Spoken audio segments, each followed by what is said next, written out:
नमस्कार दोस्तों, स्वागत है आप सभी का मेरे इस चैनल टुडेज़ बायोलॉजी पर। आशा करता हूँ इस पेंडेमिक सिचुएशन में सभी आप घर पर सुरक्षित होंगे, स्वस्थ होंगे। तो आज मैं आपके साथ एक ऐसे वायरस के बारे में डिस्कस करने जा रहा हूँ जिसका नाम है रोटा वायरस। रोटा वायरस एक ऐसा वायरल इन्फेक्शन है जो कि मुख्यतः 5 वर्ष से कम उम्र की आयु के बच्चों में देखने को मिलता है। इसी के साथ साथ अगर हम बात करें कि बड़ों में इसके क्या सिम्टम्स होते हैं, बड़ों में इसके कोई भी सिम्टम्स नहीं होते हैं और ये बड़ों में ये लेस इन्फेक्टिव होता है। अब हम बात करते हैं सिम्टम्स की कि बच्चों में किस तरह के सिम्टम्स देखने को मिलते हैं। जैसा कि मैंने आपको अभी बताया कि जो ये वायरस है ये 5 वर्ष से कम उम्र के बच्चों में देखने को मिलता है।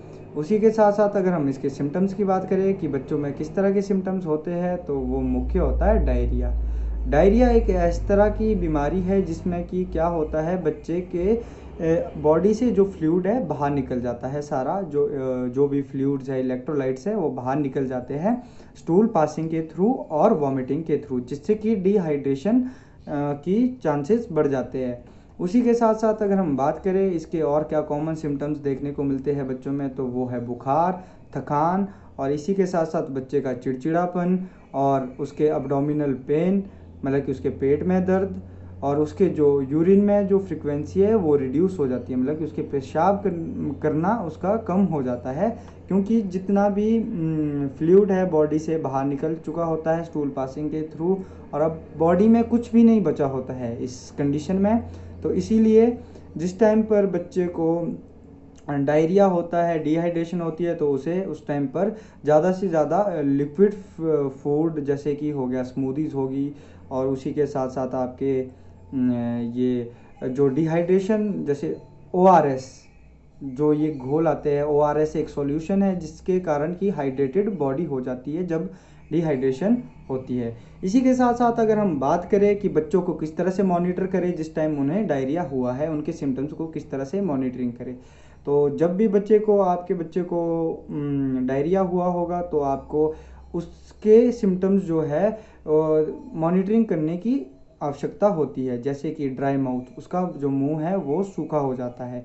इसी के साथ साथ उसकी जो स्किन है वो ठंडी हो जाती है, मतलब कि ठंडी खुश्क हो जाती है, क्योंकि जितना भी जो फ्लूइड है, मैंने आपको बताया कि डिहाइड्रेशन के कारण हमारी बॉडी से बाहर निकल जाता है। और आप सभी को मैं बता दूं कि जो हमारी बॉडी है वो 70 to 75% वाटर से बनी है, और बाकी रेस्ट ऑफ 25 to 20% जो है हमारी बॉडी में डिफरेंट तरह की जैसे आपके मसल्स होगी और आपकी ऑर्गन्स हो गए, उससे बनी है। और बाकी जो 70 to 75% है वो हमारी बॉडी वाटर से ही बनी है। और इसी के साथ साथ हम बात करें इसके और क्या सिम्टम्स है मॉनिटरिंग करने के, तो इसमें जो सिम्टम्स है वो और है स्नफ्ड आइज, जिसमें कि बच्चों की जो आँखें धंस जाती है। इसी के साथ साथ मैंने आपको बताया कि उनके यूरिन की फ्रिक्वेंसी रिड्यूस हो जाती है, उनके पेशाब करने में उन्हें दिक्कत होती है। और मैंने आपको बताया था कि बड़ों में इसके कोई भी सिम्टम्स देखने को नहीं मिलते हैं। इसी के साथ साथ बात करते हैं कि रोटा वायरस किस तरह से ट्रांसमिट होता है। ये जो इसकी जो ट्रांसमिशन है वो हाथों और मुंह के बीच होती है, और ये जो वायरस है ये प्रेजेंट रहता है आपके स्टूल में सेवरल डेज़ के लिए, मतलब कि 10 to 15 डेज़ आपके जो स्टूल में ये है प्रेजेंट रहता है। यदि आप अपने हाथ नहीं धोते हो, टॉयलेट यूज़ करने के बाद अपने हैंड वॉश नहीं करते हो प्रॉपर, तो उससे क्या होगा कि इस जो ये वायरल इन्फेक्शन इसके होने के चांसेस बढ़ सकते हैं, और इस वायरस के साथ साथ आपको अनेक दूसरी डिजीज़ से जूझना पड़ सकता है, मतलब कि और भी आपको बहुत सारे हेल्थ इश्यूज़ हो सकते हैं। इसी के साथ साथ अगर मैं बात करूं छोटे बच्चों में, कॉन्टीन्यूसली फ्रिक्वेंटली उनमें जो है उनके डायपर्स को चेंज करते रहना चाहिए, ताकि हम उन्हें केवल एक रोटा वायरस से ही नहीं बल्कि हम बाकी जितने भी डिजीज़ होती है और बाकी फंगल इन्फेक्शन, बैक्टीरियल इन्फेक्शन से बचा सके।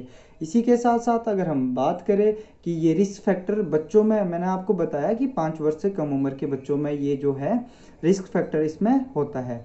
और यदि मैं बात करूं 3 वर्ष के जो बच्चे होते हैं, 3 वर्ष की जिनकी आयु होती है, और उससे कम होते हैं, उनमें 5 वर्ष के मुकाबले जो ये रिस्क फैक्टर है इस वायरस का, वो इससे भी कई गुना ज़्यादा होता है।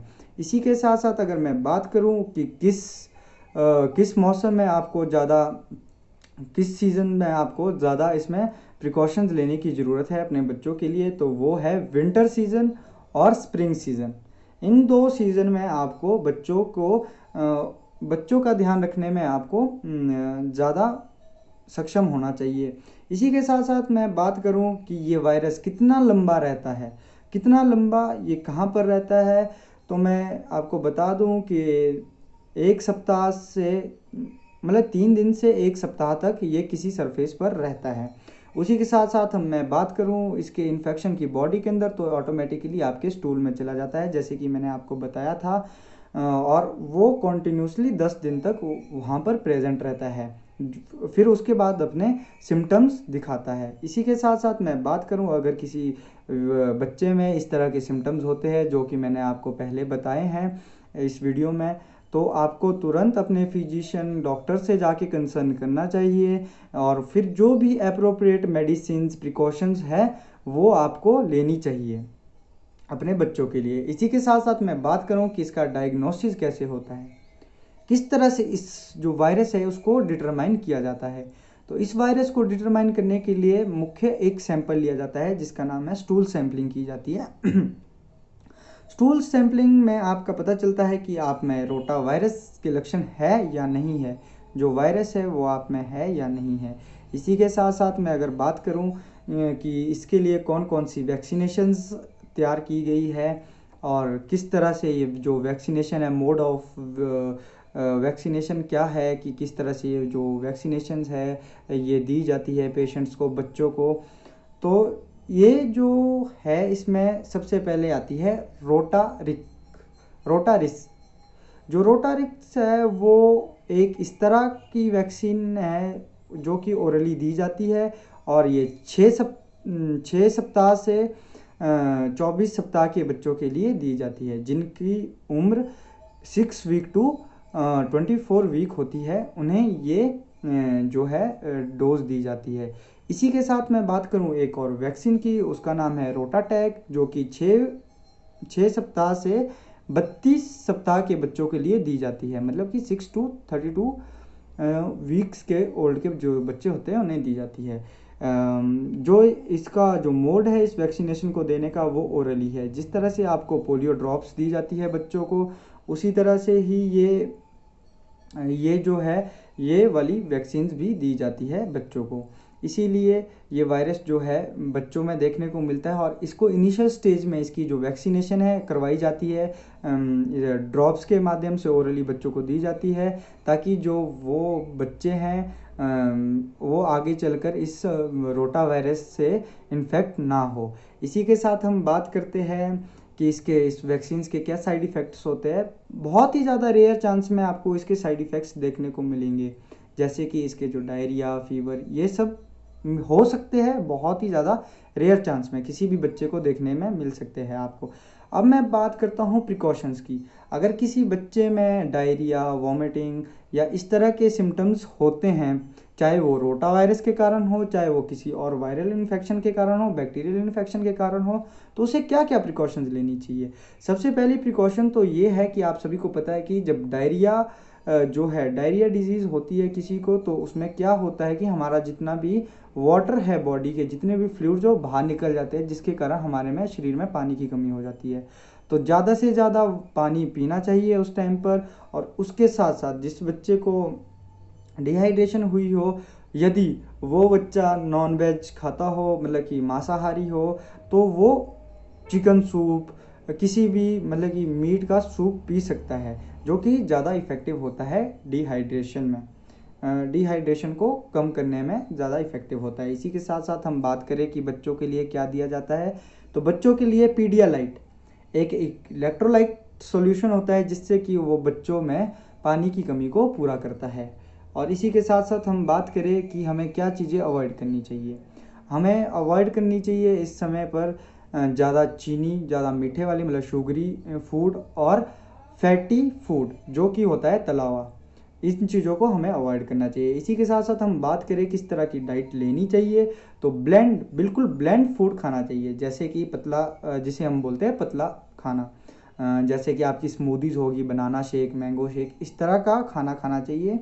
और इसी के साथ साथ आप सैंडविच जो कि सॉफ्ट होते हैं खाने में, उन चीज़ों को आपको खाना चाहिए इस सिचुएशन में। इसी के साथ साथ हम बात करें कि जो ये वैक्सीन है ये कितनी इफ़ेक्टिव होती है, तो मैं आपको बता दूं कि जितनी भी वैक्सीनेशन होती है वो 100% कोई भी इफ़ेक्टिव नहीं होती है किसी वायरस के लिए।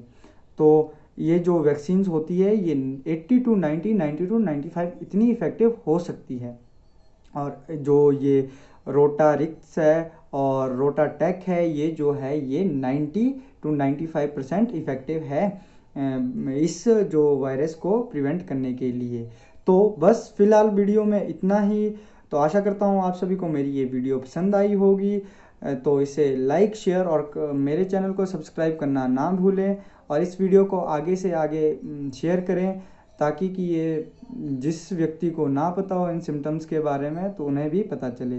धन्यवाद। तो बने रहिए मेरे इस चैनल के साथ। मिलता हूँ मैं आपको एक फिर से नई वीडियो में एक नई वायरस को लेके। धन्यवाद।